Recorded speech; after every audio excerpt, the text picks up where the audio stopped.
ঘটনাক্রমে একদিন যুবক শয়তানের ধোঁকায় পড়ে গেল।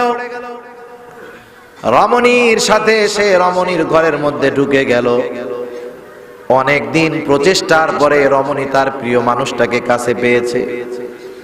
গোলামকে ডেকে বলে, ও গোলাম, বাজারে যাও, বাজারে যাও, বাজারে গিয়া ভালো ভালো খাবার নিয়ে আসো, সুগন্ধি নিয়ে আসো। আজকে আমি আমার মোহাব্বতের মানুষটাকে কাছে পেয়ে গেছি, যাও। গোলাম চলে গেল বাজারে। যুবক ডেকে নিয়ে রমণী অন্দর মহলের দিকে রওনা হয়ে যায়। যখন একেবারে অন্দর মহলের মধ্যে চলে গেছে, ওখানে কেউ নাই, কথা শোনার মতো কেউ নাই, দেখার মতো কেউ নাই, বাধা দেওয়ার মতো কেউ নাই। কেউ দেখে না, কেউ শোনে না, কেউ জানবেও না। যুবতী এইবার যুবকটাকে নিজের কাছে আহ্বান করতেছে। হঠাৎ করে যুবকটা অজ্ঞান হয়ে জমিনের উপরে পড়ে গেল। রমণী বারবার চেষ্টা করার পরেও যুবকটার জ্ঞান ফিরে না, হুঁশ ফিরে না। বলেন তো, যুবতীর মনে যেই আনন্দ ছিল, যুবকটা যখন অজ্ঞান হয়ে গেল বেহুশ, আনন্দ আছে না গেছে? এখন তো যুবতীর চিন্তা, যদি এটা আমার ঘরের মধ্যে মরে, মার্ডার কেসের আসামি। গোলাম যখন বাজার থেকে আসছে, গোলামকে ডেকে বলে, ও গোলাম, অবস্থা তো খারাপ, যুবক বেঁচে আছে না মারা যায় বলা যায় না, ধর এটারে ধরাধরি করে বাইরে রেখে আসি। পাশেই ছিল যুবকের বাড়ি। রাতের আধারে দুইজনে ধরাধরি করে যুবকটাকে যুবকের বাবার ঘরের সামনে ফালায় রাখছে। প্রতিদিন যুবকটা আসে, বাবার খেদমত করে চলে যায়। আজকে রাত বাড়তেছে, সন্তানের খবর নাই। বৃদ্ধ বাবা পেরেশান হয়ে গেছে, কি ব্যাপার, ছেলেটা কেন আসলো না? বৃদ্ধ মানুষ দরজাটা খুলে ছেলের খবর নেওয়ার জন্য মসজিদে নববীর দিকে যাবে। দরজা খুইলা যখন দেখে তার আদরের সন্তান তার ঘরের সামনে অজ্ঞান হয়ে আছে। আশেপাশের লোকগুলাকে ডাক দিল, ধরাধরি করে যুবককে ঘরের মধ্যে নেওয়া হলো। দীর্ঘ সময় পর যুবকের হুঁশ ফিরল। মানুষেরা জিজ্ঞাসা করে, যুবক তুমি এইখানে কেমন করে আসলা, অজ্ঞান তুমি কেমন করে হলা? যুবকের কথার কোনো জবাব নাই, শুধু কান্না করে। দীর্ঘ সময় ধরে কান্না করতেছে। আর একজন লোক জিজ্ঞাসা করে, যুবক কি ঘটনা ঘটছে, তুমি আমাদেরকে বলো, তুমি কেন কান্না করতেছো? এবার ওই যুবকটা বলতেছে, চাচা ঘটনা হলো এইটা, ওই মহিলা আমাকে প্রতিদিন কুপ্রস্তাব দিত, আমি ফিরে যেতাম, কিন্তু আজকে হঠাৎ করে আমার নফসের জানি কি হলো, শয়তানের ধোঁকায় আমি যুবতীর ঘরের মধ্যে চলে গেলাম। একেবারে অন্দর মহলে যখন গেলাম, হঠাৎ করে আমি অজ্ঞান হয়ে গেছি। এরপরে আমার আর কিছু মনে নাই। এইবার মুরব্বী বলতেছে, সর্বশেষ হালতটা কি ছিল? তুমি যে অজ্ঞান হইলা কেন? ওখানে কি কেউ তোমারে দেখতে পাইতো? বলে না। কেউ তোমার কথা শুনতে পারতো না, কেউ তোমাকে বাধা দিতে পারতো না, তাইলে কেন তুমি ওখান থেকে ফিরলা আর অজ্ঞান হয়ে গেলা? সর্বশেষ তোমার কি মনে আছে? যুবকটা এবার বলে, চাচা আমি অজ্ঞান হওয়ার আগে আমার শুধু একটা কোরআনের আয়াত মনে পড়ছে, এতটুকুই, এরপরে আমার আর কিছু মনে নাই। মুরব্বী জিজ্ঞাসা করে, সেই আয়াতটা কি একটু আমাদেরকে শোনাও। যুবক বলতেছে, আমার মনে পড়ছে, ইন্নাল্লাযীনা তাকাউ ইযা মাসসাহুম তাইফুম মিনাশ শাইতানি তাযাক্কারু ফাইযা হুম মুবসিরুন। যারা আল্লাহ তাআলাকে ভয় করে, কিয়ামতের দিনকে ভয় করে, আল্লাহর সামনে দণ্ডায়মান হওয়াকে ভয় করে, সর্ব অবস্থায় আল্লাহ তাআলার ভয় হৃদয়ের মধ্যে স্থাপন করে রাখছে, এমন লোকগুলাও তো মানুষ। মানুষ মাত্র ভুল হতে পারে, শয়তানের ধোঁকায় পড়তেই পারে, স্বাভাবিক। এমন মানুষগুলা যখন শয়তানের স্পর্শে গুনার পাপের মধ্যে লিপ্ত হয়ে যায়, এই মানুষগুলা যখন গুনার দিকে ধাবিত হয়ে যায় শয়তানের ধোঁকায়, আল্লাহ রাব্বুল আলামিন তখন ওই মানুষগুলার অন্তরের মধ্যে আল্লাহর ভয়কে পুনরায় জাগ্রত করে দেয়। তাদের আল্লাহর কথা স্মরণ হয়ে যায়, তাযাক্কারু, আল্লাহর ভয় তাদের অন্তরের মধ্যে পুনরায় জাগ্রত হয়ে যায়। এটা স্বয়ং আল্লাহ তাআলা করেন। এজন্য নেককার মুত্তাকি পরহেজগার বান্দা যদি শয়তানের ধোঁকায় পড়েও গুনার দিকে যায়, আল্লাহ তাআলা ওই তাকওয়া অন্তরে থাকার কারণে ওই লোকটার অন্তরে পুনরায় আল্লাহর স্মরণকে জাগ্রত করায় দেয়। ও চিন্তা করে, হায় আমার আল্লাহ দেখতেছে, আল্লাহ দেখতেছে, এমন গুনার দিকে আমি যাচ্ছি, এই চিন্তায় সে হতাশ হয়ে যায়। এই যুবকটা আল্লাহর কথা মনে পড়ে গেছে, তাযাক্কারু ফাইদা হুম মুবসিরুন। আল্লাহর কথা স্মরণ হওয়ার কারণে ওই লোকটার চোখের উপরে যেই গুনার পর্দা পড়ে গিয়েছিল সেই পর্দাটা সরে যায়, তারা দৃষ্টিশক্তি ফিরে পায়, ভালো মন্দ নির্ণয় করার ক্ষমতা ফিরে পায়। গুনাহ যত বড় হোক না কেন, গুনার থেকে ফিরে আসার মতো হিম্মত তাদের মধ্যে হয়ে যায়।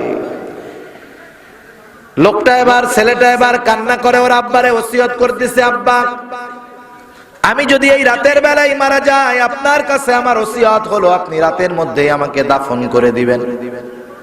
ঘটনাক্রমে যুবকটা রাতের বেলা মারা গেল। ওসিয়ত অনুযায়ী সন্তানকে বাবা রাতের মধ্যে দাফন করে দিল। পরের দিন সকাল বেলায় হযরত ওমর রাদিয়াল্লাহু তাআলা ফজরের নামাজের পরে ঘুরে বসলেন। প্রতিদিন ওই যুবকটা হযরত ওমর রাদিয়াল্লাহু তাআলা আনহুর কাছে কাছে বসে, সামনে সামনে বসে। ছেলেটাকে না দেখে হযরত ওমর রাদিয়াল্লাহু তাআলা আনহু প্রশ্ন করতেছেন, কই ছেলেটা কোথায় গেল, কোথায় গেছে, খোঁজ খবর নাও। বলে গত রাত্রে বাড়িতে গেছে, এখনো ফিরে আসে নাই, ওর বাবা তো অসুস্থ ছিল। হযরত ওমর রাদিয়াল্লাহু তাআলা আনহু বলে, শোনো একটু খোঁজ খবর নিয়ে আসো, দেখো ছেলেটার বাবার কোনো বিপদ হলো কিনা। স্বাভাবিক ব্যাপার, একটা ক্লাসে যদি 10 জন ছাত্র থাকে, যেই ছাত্রটা সবচাইতে ভালো পড়াশোনা বোঝে, প্রতিদিনের পড়া প্রতিদিন দেয়, ও একজন যদি অনুপস্থিত থাকে, বিজ্ঞ ওস্তাদ যিনি উনি বলেন, শোন আজকে গতকালকের পড়া আজকে এই জায়গায় থাক, ও যেহেতু নাই তোরা এত কিছু বুঝবি না, ও আসলে কালকে আবার সামনে পড়া দিব, ঠিক কিনা বলেন। আর যদি 9টা না থাকে, ওই বুঝমান একটা থাকে, ওস্তাদ বলে ওগুলা না থাকলে অসুবিধা নাই, তুই থাকলেই হয়েছে, তুই থাক। ভালো ছাত্র মুআদ্দাব ছাত্রের ব্যাপারে ওস্তাদের একটা নেক নজর থাকে, ঠিক কিনা বলেন। স্বাভাবিক ব্যাপার সব জায়গায়। আর যে এলাকায় যুবক মানুষগুলা ভালো হয়, নামাজি হয়, গুনার থেকে বেঁচে চলে, সুন্নাতের উপরে চলে, ওই যুবকগুলার উপরে এলাকার প্রতিটা মানুষের আলাদা একটা মহব্বত থাকে, ঠিক কিনা বলেন। কারণ বৃদ্ধকালে তো মানুষের অন্তরে এমনি আল্লাহর ভয় চলে আসে, কারণ উনি চিন্তা করে যৌবনকালে কি শক্তি ছিল, এখন শক্তি নাই। যৌবনকালে আমি 10 মিনিটে 1 কিলো হাইটা যাইতাম, এখন 1 ঘন্টায় 1 কিলো হাঁটতে পারি না। হায়াত আমার শেষের দিক, এখন আর কিছু করার দরকার নাই, মসজিদে গিয়ে বসে থাকি, ঠিক কিনা। সেজন্য যুবক যদি আবেদ হয়, তার প্রতি এলাকার প্রতিটা মানুষেরই একটি নেক নজর থাকে।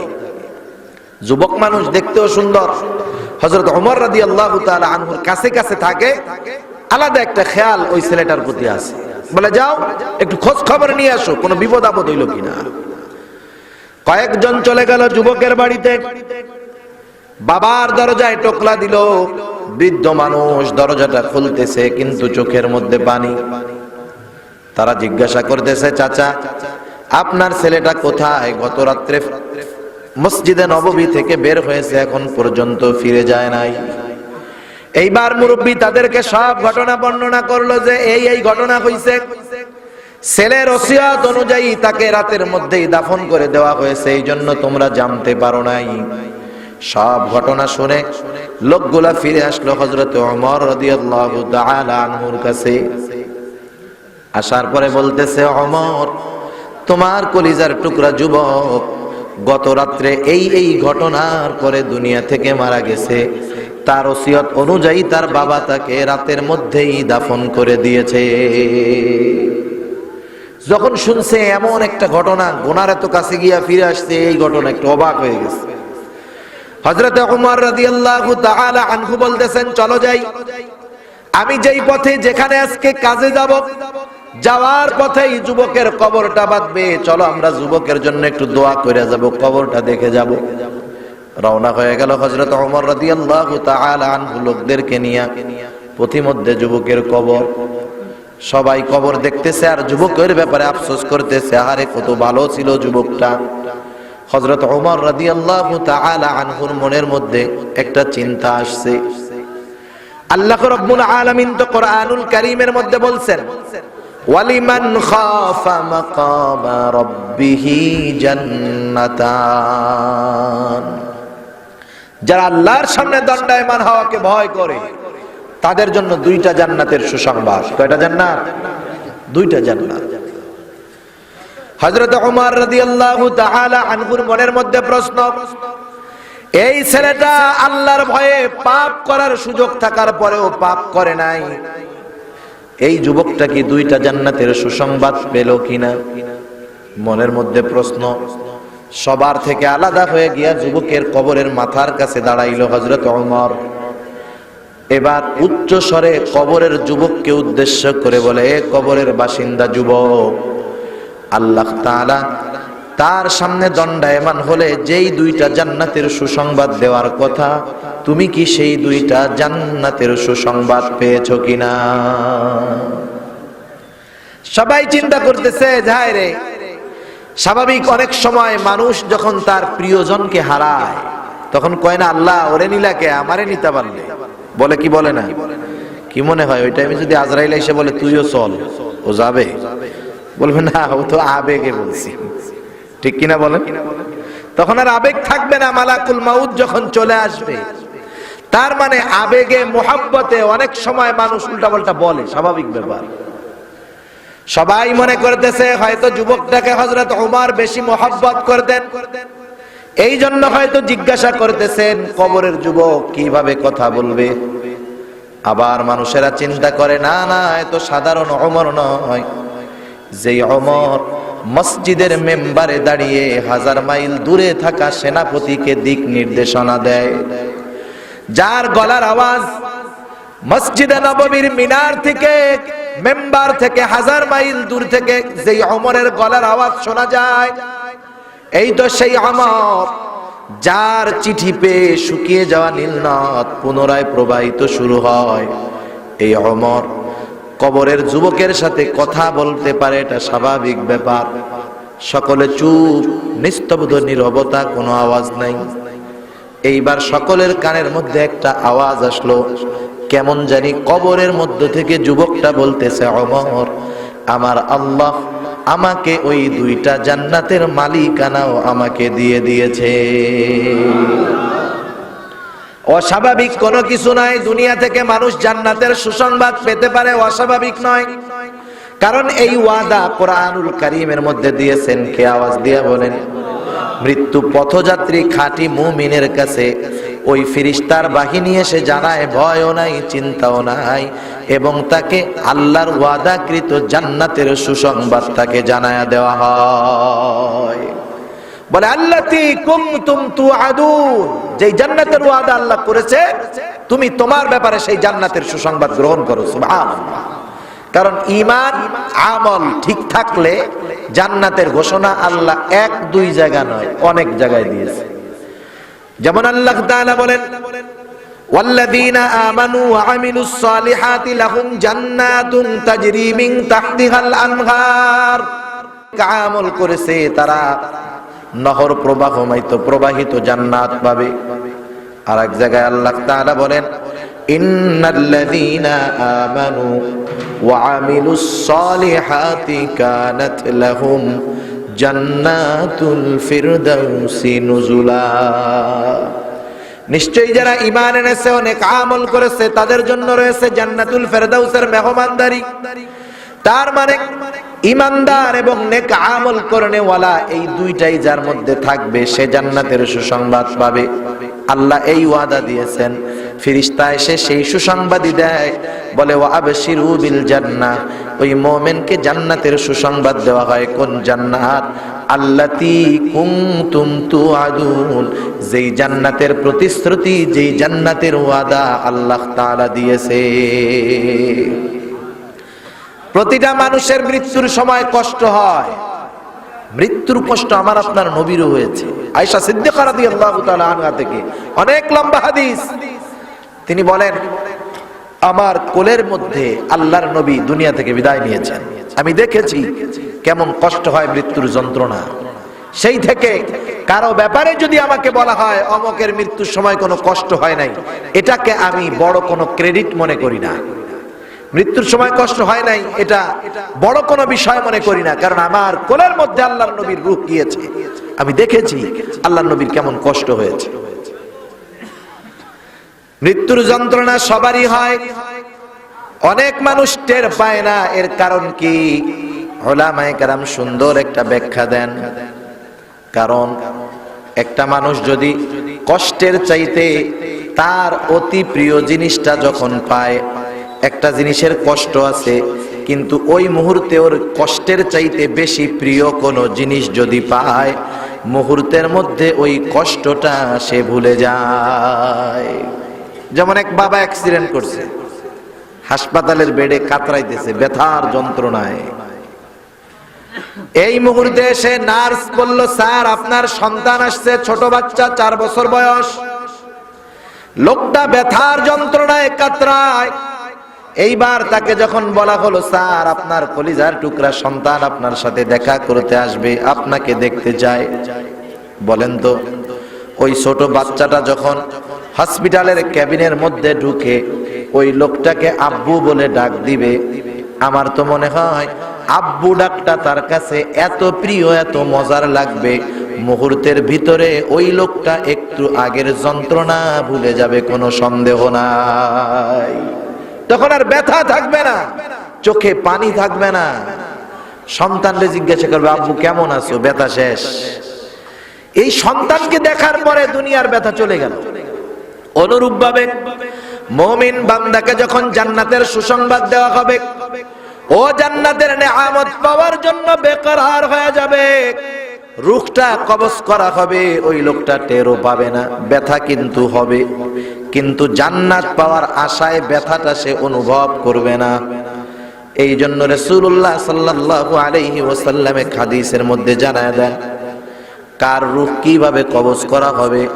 নবী আমার বলেন, যখন কোন নেককার বান্দার রূহ কবজ করার সময় হয়, আসমান হতে একদল ফেরেশতা সুন্দর কাপড়ে, সুঘ্রাণময় পোশাক পরে, সুশ্রী চেহারায়, হাতের মধ্যে নরম কাপড় নিয়া এইবার ওই নেককার বান্দার পাশে উপস্থিত হয়ে যায়। এসে বলে, ও আল্লাহর প্রিয় বান্দার রূহ, আল্লাহর রহমতের দিকে আসো। এই কথাটা বলার সাথে সাথে নেককার বান্দার রূহটা ঘামের সাথে বের হয়ে যায়, ওই সুঘ্রাণময় কাপড়ের মধ্যে চলে যায়। কেমন জানি জগ থেকে গ্লাসে যেমন আদরে যত্নের সাথে পানি ঢালা হয়, অনুরূপভাবে মুমিন বান্দার রূহটা ওই রকম আসানের সাথে মালাকুল মউতের হাতে চলে যায়। আর যেটা বদকার ওর রূহ কবজ করার জন্য কুশ্রী চেহারার একদল ফেরেশতা নোংরা দুর্গন্ধময় কাপড়ে, খসখসে শক্ত একটা কাপড় হাতে নিয়ে ওই বদকারের কাছে আসে। বদকারের তো কষ্ট হবেই, এমনিই তো শয়তান দিচ্ছে ওরে এক চাপ। জান্নাতেরও সুসংবাদ নাই, ফেরেশতারাও আছে বিভৎস চেহারায়, দেখার সাথে সাথে অবস্থা খারাপ, চোখ উল্টে যাওয়ার মতো ভাব। ওরা এসে ধমকের সুরে বলে, এই পাপিষ্ঠ ব্যক্তির রূহ আল্লাহর গজবের দিকে ধাবিত হও। এই কথার সাথে সাথে রূহটা সারা দেহের মধ্যে দৌড়াদৌড়ি শুরু করে, ছোটাছুটি শুরু করে, জিহ্বা বের হয়ে যায়, চোখগুলা উল্টে যায়, চেহারাটা বিভৎস হয়ে যায়, বের হতে চায় না। ওই ফেরেশতাগুলা ওই লোকটার দেহ থেকে জোর করে তার রূহটাকে ছিনায় নেয়। আল্লাহর নবী বলেন, গোশত শিকের মধ্যে যখন বলা হয়, ওই গোশত শিক থেকে যেমন টান দিয়া বের করা হয় জোর করে, ওই রকম জোর করে তার থেকে শিক বের করা হয়, রূহটা বের করা হয়। আর এক বর্ণনার মধ্যে আসছে, একটা জীবন্ত ছাগলকে যদি তার চামড়া ছিলে ফেলা হয়, ওই ছাগলটার যেমন কষ্ট হয়, ওই রকম একজন পাপী ব্যক্তির রূহ কবজ করার সময় তার চাইতে বেশি কষ্ট হয়। এবার রূহ নিয়ে চলে যাওয়া হয়, ফেরেশতারা নিয়ে আসমানের দিকে যায়।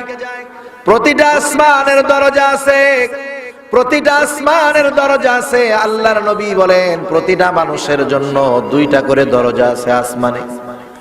আমারও আছে, আপনারও আছে। প্রতিটা মানুষের দুইটা করে দরজা আছে। একটা দরজা দিয়া আমরা দুনিয়ার মধ্যে যেই আমল করি সেই আমল আল্লাহর কাছে পেশ করা হয়। আর একটা দরজা দিয়া দুনিয়ার মধ্যে কি রিজিক আমার জন্য আসবে ওইটার মধ্য দিয়া দুনিয়ার মধ্যে রিজিক আসে।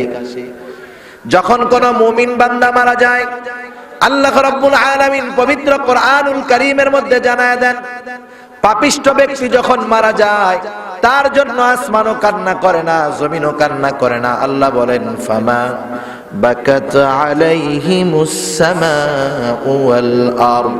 এই আয়াতের তাফসীরে হযরতে আনাস রাদিয়াল্লাহু তাআলা আনহু হতে বর্ণিত, নবী আমার বলেন, মুমিন বান্দার জন্য আসমানও কান্না করে, জমিনও কান্না করে। এই মুমিন বান্দার জন্য যেই দুইটা দরজা, এই দুইটা দরজাও মুমিনের মৃত্যুতে কান্না করে। এই দরজাগুলো আফসোস করে, আহারে আজকে থেকে কোন নেক আমল আমি দরজার মধ্যে দিয়ে আসবে না। রিজিকের দরজা কান্না করে, আর আমি দরজার মধ্যে দিয়া ওই নেককার বান্দার জন্য কোন রিজিক যাবে না। শুধু তাই নয়, জমিন কান্না করে, যেই জায়গা দিয়া মুমিন চলতো হাঁটতো ওই জমিন আল্লাহর কাছে কান্না করে আর বলে, আহারে আজকে থেকে ওই মুমিন আর আমি জমিনের উপর দিয়ে চলবে না। আসমানের ফেরেশতারা জিজ্ঞাসা করে, কার রূহ? বলে অমুকের ছিল। অমুক বলে, হ্যাঁ দুনিয়ায় ভালো ছিল। আল্লাহর কাছে নিয়ে যাওয়া হয়। আল্লাহ বলে, যাও আমার এই বান্দার রূহকে জান্নাতীদের তালিকায় অন্তর্ভুক্ত করে দাও। সুবহানাল্লাহ। এবার ওই মুমিন বান্দাকে আমরা সুন্দর মতো গোসল করায়া, কাফন পরায়া, জানাজা পড়ায়া মসজিদ কবরের মধ্যে রাখি। কবরের মধ্যে রাখার পর দাফন কাফন কমপ্লিট, অল্প সময়ের মধ্যে চলে আসে মুনকার নাকির। প্রশ্ন করে, মার রাব্বুক ওয়া মান দীনুক। আল্লাহর নবীকে দেখায় বলে, মা হাযার রাজুলুল্লাযী বুইসা ফীকুম। আর এক বর্ণনায় আসছে, জিজ্ঞাসা করা হয়, ওমান নবিয়্যুক, তোমার নবীকে। মুমিন বান্দা সারা জীবন গোলামি করছে কার? আওয়াজ দিয়া কোন? সারা জীবন গোলামি করেছে আল্লাহর। তার রব ছিল আল্লাহ, আল্লাহর সব বিধিবিধান মেনে চলেছে। তার জন্য তো উত্তর দেওয়া কঠিন নয়। বলে, আমার রব আল্লাহ। বলে, তোমার দিন কি? তুমি কোন পদ্ধতিতে তোমার জীবন যাপন পরিচালিত করেছো? পরিবারকে কোন পদ্ধতিতে চালায়েছো? ইসলামের উপরে জীবন চালিয়েছে, হারাম হালাল বেঁচে চলেছে, হালাল খেয়েছে, কাউকে কষ্ট দেয় নাই, সুদ খায় নাই, ঘুষ খায় নাই, নিজে পর্দায় চলেছে, পরিবারকে পর্দায় রেখেছে, শরীয়তের উপরে জীবন যাপন করেছে, ইসলামের আদেশ নিষেধ মেনে চলেছে। লোকটার জন্য জবাব দেওয়া কঠিন হবে না। বলবে, আমার দিন হলো ইসলাম। আল্লাহর নবীকে দেখায় বলা হবে, অথবা নবীর ব্যাপারে বলা হবে, তোমার নবীকে। লোকটা সারা জীবন তো সুন্নাতওয়ালা ছিল, সুন্নাতওয়ালাদের সাথে সম্পর্ক ছিল। বলতে কষ্ট হবে না যে হাযা নবিয়ুনা মুহাম্মাদুর রাসূলুল্লাহ, অথবা বলবে আমার নবী হলো মুহাম্মাদুর রাসূলুল্লাহ সাল্লাল্লাহু আলাইহি ওয়াসাল্লাম। তিনটা প্রশ্নের সঠিক জবাব আল্লাহ তাআলার পক্ষ থেকে ঘোষণা আসবে, সাদাকা আবদি, সাদাকা আবদি, ফাফরিশু মিনাল জান্নাহ ওয়ালবিসু মিনাল জান্নাহ ওয়াফতাহু লাহু বাবান ইলাল জান্নাহ। আমার এই বান্দা সত্য বলেছে, সত্য বলেছে। জান্নাতের পোশাক এনে তাকে পরায় দাও, জান্নাতের বিছানা তার কবরের মধ্যে বিছায় দাও, জান্নাতের সাথে তার কবরের সাথে একটা দরজা খুলে দাও। আর এক হাদিসের মধ্যে নবী আমার বলেন, তার দৃষ্টি সীমা যত দূর যায় তার কবরটাকে আল্লাহ তত দূর পর্যন্ত বিস্তৃত করে দিবে। আর এক হাদিসের মধ্যে আসছে, নবী আমার বলেন, ওই লোকটা তো কবরের মধ্যে একা থাকবে, লম্বা সফর, সফরের সময় যদি সাথে বিশ্বস্ত একজন বন্ধু থাকে, সফরটাতে কষ্ট কম হয় না বেশি হয়? সফর কম হয়। হঠাৎ সে দেখতে পারবে একটা সুদর্শন যুবক তার দিকে আসতেছে। লোকটা জিজ্ঞাসা করবে, ভাই তুমি কে, কি তোমার পরিচয়? ওইবার ওই লোকটা সুদর্শন যুবক বলবে, তুমি কি আমাকে চিনতে পারো নাই? আমি তো তোমার খুব কাছের মানুষ। বলে, না আমি তো চিনি না। বলে, শোনো, আমি হলাম তোমার দুনিয়ার নেক আমল, তোমার নেক আমল গুলাকে আল্লাহ সূরা দিয়া তোমার কাছে পাঠায় দিয়েছে, তোমার ভয় নাই, তুমি এখানে একা নয়, আমি তোমার সাথে আছি, তুমি চিন্তা করো না, আমি তোমাকে জান্নাত পর্যন্ত না পৌঁছায়া তোমার থেকে আলাদা হব না। আর এক হাদিসের মধ্যে আসছে, নবী আমার বলেন, ফেরেশতাদের প্রশ্নের জবাব যখন সঠিকভাবে কোনো ব্যক্তি দিয়ে দিবে, ফেরেশতারা বলবে নুম কানাউমিল আরুস, তুমি ঘুমাতে থাকো যেমন করে নতুন দুলা ঘুমায়। প্রশ্ন হতে পারে একজনের ক্ষেত্রে কি সবগুলা হবে নাকি? হতে পারে, এক একজনের ক্ষেত্রে এক এক রকম হবে, সবগুলাই তো ভালো, ঠিক কিনা বলে? যদি দুলার মতো ঘুমানো যায় তাও ভালো। একজন নেককার বন্ধু যদি আমার কবরের সফরের সঙ্গী হয় তাও ভালো। এবার বদকারটাকে কবরে রাখা হবে, আমরাও তো ওই বদকার, ওর জানাজা পড়বো, কাফন দিব, ওর জন্য দোয়া করে ওরে কবরে রাখবো। ওই বদকারের কাছেও আসবে মুনকার নাকি, নীল চক্ষু বিশিষ্ট মুনকার নাকির হাদিসের মধ্যে আসছে। আয়েশা প্রশ্ন করবে, মার রব্বুক, সারা জিন্দেগি দুনিয়ার মধ্যে রবের বিরোধিতা করছে, রবের আইন ভালো লাগে নাই, কোরআনের আইন ভালো লাগে নাই, মধ্যযুগীয় আইন মনে হইছে, কোরআনের কথা শুনতে ভালো লাগে নাই, কোরআন শুনতে দেয় নাই, কোরআন শুনতে বাধা দিয়েছে, আল্লাহর আদেশ তো মান্য করে নাই, অন্য কেউ মান্য করতে বাধা দিয়েছে। ও কেমন করে জবাব দিবে আমার রব আল্লাহ? কারণ ও তো রব বানাইছে আব্রাহাম লিঙ্কনের গণতন্ত্রকে, ঠিক কিনা বলেন? ও তো রব বানিয়েছে শয়তানকে, দুনিয়াকে। ও জবাব দিতে পারবে না, ও বলবে লা আদ্রি, আমি কিছুই জানি না। এবার ওকে জিজ্ঞাসা করবে, তোমার দ্বীন কি? সারা জীবন তো করেছে ইসলামের বিরোধিতা, কেমন করে বলবে আমার দ্বীন ইসলাম? ও বলবে লা আদ্রি, আমি জানি না। আল্লাহর নবীকে দেখায় বলা হবে, এই ব্যক্তিকে যাকে তোমাদের কাছে নবী হিসাবে পাঠানো হয়েছিল। অথবা জিজ্ঞাসা করবে, তোমার নবীকে? নবীর গন্ধ ওর কাছে পাওয়া যায় নাই, নবীর আদর্শ ওর কাছে নাই, নবীর মোহাব্বত ওর কাছে নাই। সারা জীবন সুন্নাতের বিরোধিতা করছে, সুন্নাতওয়ালাদেরকে তিরস্কার করেছে, দাড়ি টুপি পাঞ্জাবি দেখলে মেজাজটা গরম হয়ে গেছে। কেমন করে জবাব দিবে? ও বলবে লা আদ্রি, আমি কিছুই জানি না। আল্লাহর পক্ষ থেকে ঘোষণা আসবে, কাদাবা আবদি, কাদাবা আবদি, ফাফরিশু মিনান নার ওয়ালবিসু মিনান নার ওয়াফতাহু লাহু বাবান ইলান নার। আল্লাহর পক্ষ থেকে ঘোষণা আসবে, এটা মিথ্যা বলেছে, মিথ্যা বলেছে, ওকে জাহান্নাম থেকে আগুনের পোশাক এনে পরায় দাও, ওর কবরের মধ্যে আগুনের বিছানা বিছায়া দাও, কবরকে জাহান্নামের সাথে কবরের একটা দরজা খুলে দাও। নবী আমার বলেন, তার কবরটা এত সংকীর্ণ হয়ে যাবে, দুই পাশের মাটি তাকে এমন ভাবে চাপ দিবে, এক পাজরের হাড় অপর পাজরের মধ্যে ঢুকে যাবে। লোকটার এত কষ্ট, ইতিমধ্যে একজন দুর্গন্ধ কুশ্রী বিভৎস চেহারার একজন লোক তার দিকে আসবে। এমনিই তো এত যন্ত্রণা, এটারে দেখে আরো যন্ত্রণা বাড়বে। বলবে, এই তুমি কে? বলে, তুমি কি আমাকে চিনো নাই? আমি হলাম তোমার দুনিয়ার বদআমল। আজকে এই কুশ্রী সূরাত দিয়া আল্লাহ আমাকে তোমার কাছে পাঠায় দিয়েছে। তুমি যতই আমার থেকে আলাদা হইতে চাও, হইতে পারবা না। আমি তোমাকে জাহান্নাম পর্যন্ত না পৌঁছায়া তোমার থেকে আলাদা হব না। হরেক রকমের শাস্তি থাকবে কবরের মধ্যে। যার আমল যেমন, আমলের উপরে নির্ভর করে শাস্তি হবে। কারো শাস্তি হবে বড় হাতুড়ি নিয়ে একজন ফেরেশতা থাকবে কবরের মধ্যে। নবী আমার বলেন, বিশাল এক ফেরেশতা, বিশাল হাতুড়ি। ফেরেশতা হলো বধির, কানে শোনে না, চোখে দেখে না। এত বিশাল একটা হাতুড়ি তার হাতে থাকবে। ওই হাতুড়ি দিয়া ওই কবরের পাপীটাকে সে আঘাত করবে, এক বাড়িতে 70 হাত মাটির নিচে চলে যাবে। আবার ওঠানো হবে, আবার হাতুড়ি দিয়ে আঘাত করা হবে। আল্লাহর নবী বলেন, তার হাতুড়িটা এত বড়, দুনিয়ার বড় পাহাড়ের উপরে যদি সেই হাতুড়ি দিয়ে আঘাত করা হতো, মুহূর্তের ভিতরে বড় বড় পাথরগুলা, পাহাড়গুলা ধুলায় পরিণত হয়ে যাইত। আযাব হবে, বিকট চিৎকার করবে। আল্লাহর নবী বলেন মানুষ এবং জিন ছাড়া ওই কবরের মধ্যে যে আযাব পাওয়ার পরে চিৎকার করবে, মানুষ এবং জিন ছাড়া অন্যান্য মাখলুকগুলা তার চিৎকার শুনতে পাবে। আমার কথা, নবীর কথা, কার কথা? অবিশ্বাসের সন্দেহ আসলেই বেঈমান, ঠিক কিনা বলেন? এগুলা হবে।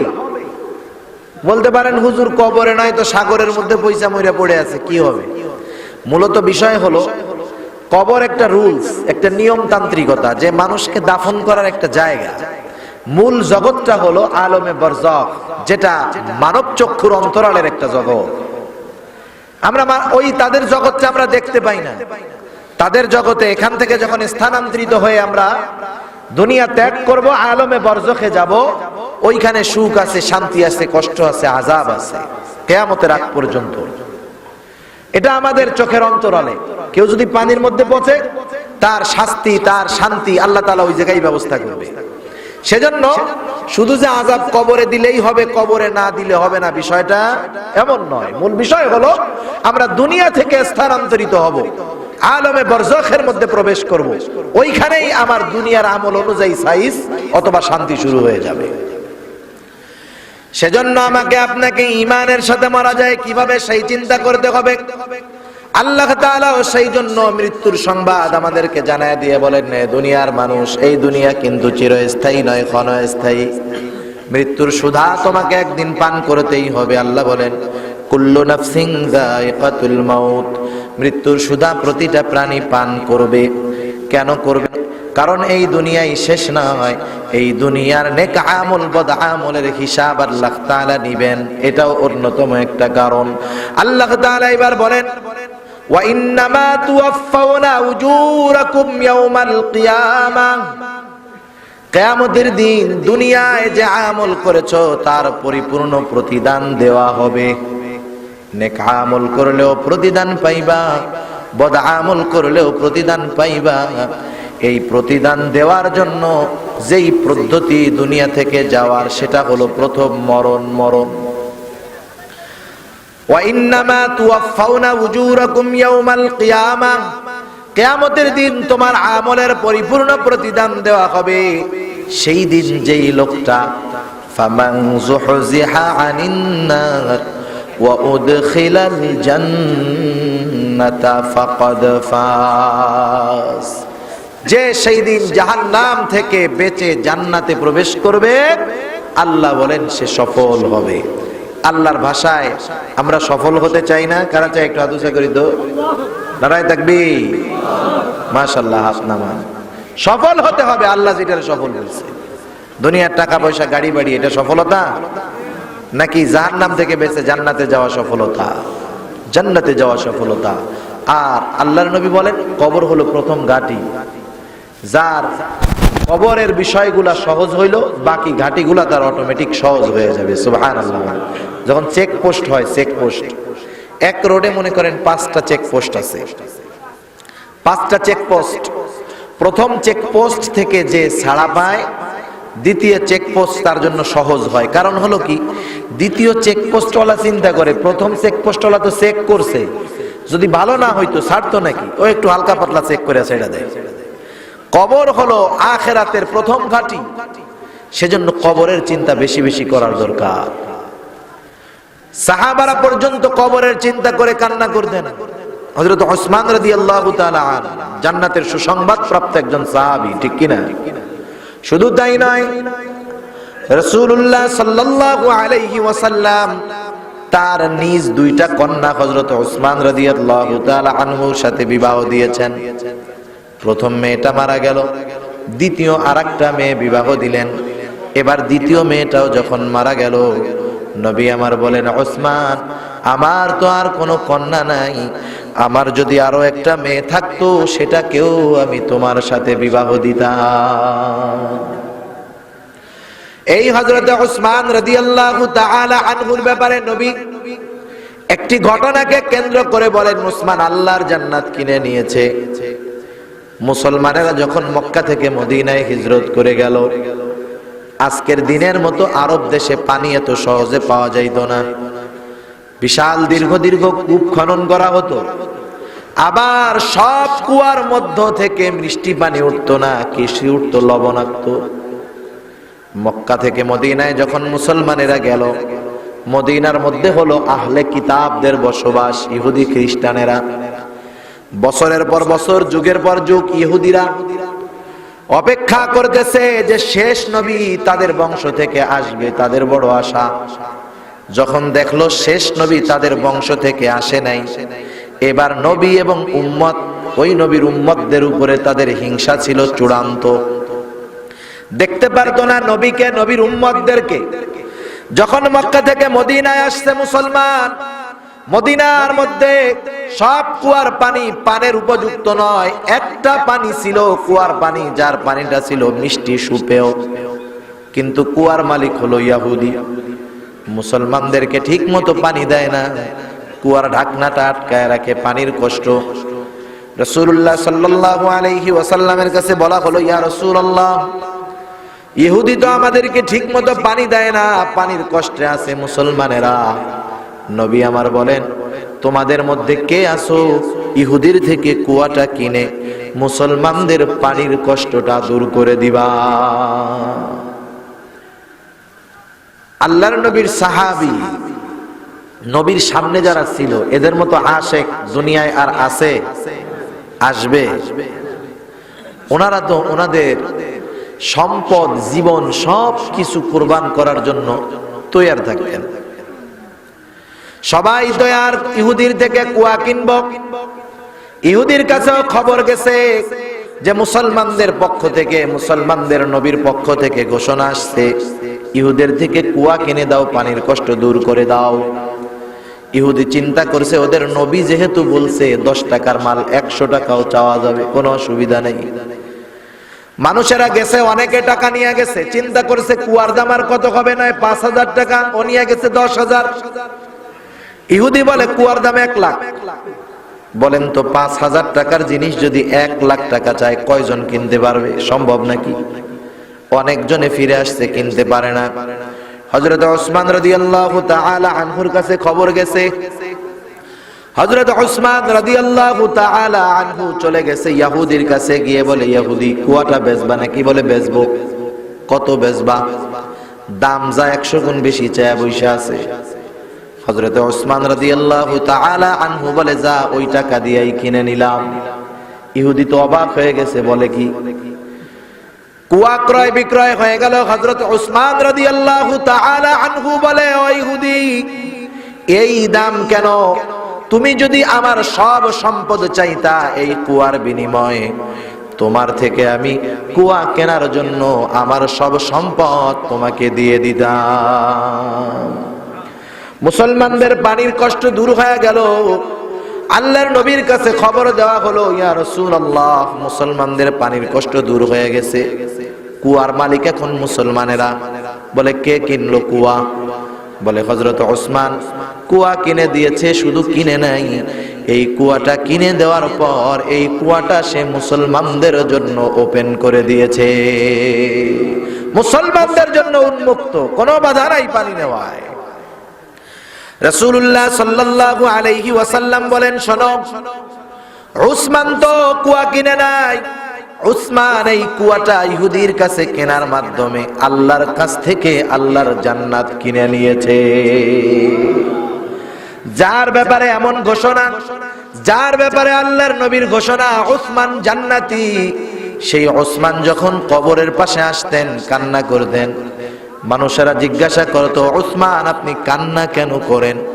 আল্লাহর নবী তো আপনার ব্যাপারে জান্নাতের সুসংবাদ দিয়েছে। হযরত ওসমান রাদিয়াল্লাহু তাআলা আনহু বলতেন, শোনো, জান্নাতের সুসংবাদ দিয়েছে ঠিক, কিন্তু কবরে যে আমার আযাব হবে না, কবরের ব্যাপারে তো আমার নবী আমাকে কোনো গ্যারান্টি দেন নাই। সেই কবরে আমাদের যেতে হবে তো, কি বলেন? যাইতে হবে না? এটার প্রস্তুতি আগে নিতে হবে, জীবনকে সাজাতে হবে জানি কবর আমার জান্নাতের বাগান হয়।